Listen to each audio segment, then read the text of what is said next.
ఈ భూమం ఈ భూమండలములో వచ్చినటువంటి మానవులందరూ కులమత భేదాలు పట్టింపు లేకుండా అందరూ సమాన భావంతో కలిసిమెలిసి జీవించండి. ఎవరైనా కానీ 18 సంవత్సరాలు నిండినటువంటి పిల్లలు ఏ కులస్తులైనా కానీ మ్యారేజీ ప్రేమించి పెళ్లి చేసుకుంటే వారి వారి అభిష్టాన మేరకు వారిని వదిలివేయండి.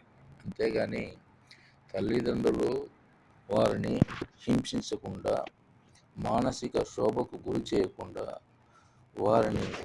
వారి యొక్క ఇద్దరిని ఆహ్వానించి వీలైతే మ్యారేజ్ చేయండి.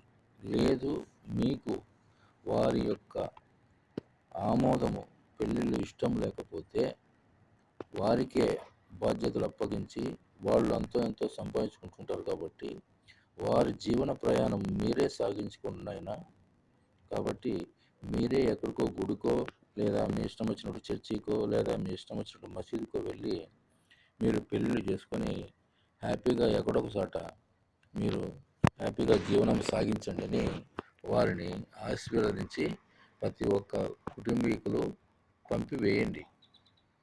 తర్వాత మీ ఇష్టమైతే వారిని ఫాలో చేయండి, లేదంటే సమాజంలో వారిని వదిలివేయండి. వాళ్ళ జీవన ప్రమాణంలో వాళ్ళే బతుకుదెరువు చూసుకొని వాళ్ళే హ్యాపీగా ఉంటారు.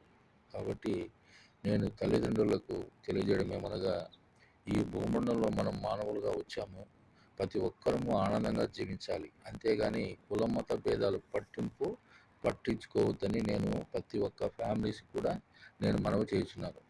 ఒకవేళ తల్లిదండ్రులు వాళ్ళ కులంలో ఇచ్చినంత మాత్రాన పెళ్ళిళ్ళు చేసినంత మాత్రాన కూడా ప్రస్తుతము వారు హ్యాపీగా ఉండక తర్వాత 2-3 సంవత్సరాలకి వాళ్ళు జీవన ప్రమాణంలో కలిసి ఉండలేక విడిపోతున్నారు. అలా ఎన్నో ఫ్యామిలీలు మనం చూస్తూ ఉన్నాం.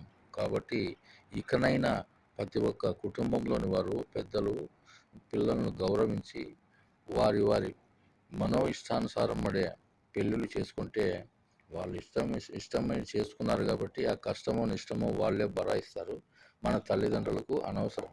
కాబట్టి మనం చదివించే వరకే మన బాధ్యత. పెద్ద అయిన తర్వాత 21 ఇయర్స్ అయిన తర్వాత పెళ్ళిళ్ళ బాధ్యత వాళ్ళకి అప్పగిస్తే వాళ్ళే ఆనందమైన జీవితాన్ని ఎన్నుకొని వాళ్ళే బాగుపడతారు. కాబట్టి ప్రతి ఒక్కరూ తెలుసుకోండి అని నేను మీకు వీడియో నచ్చితే షేర్ చేయండి, లేకపోతే మీ ఇష్టం.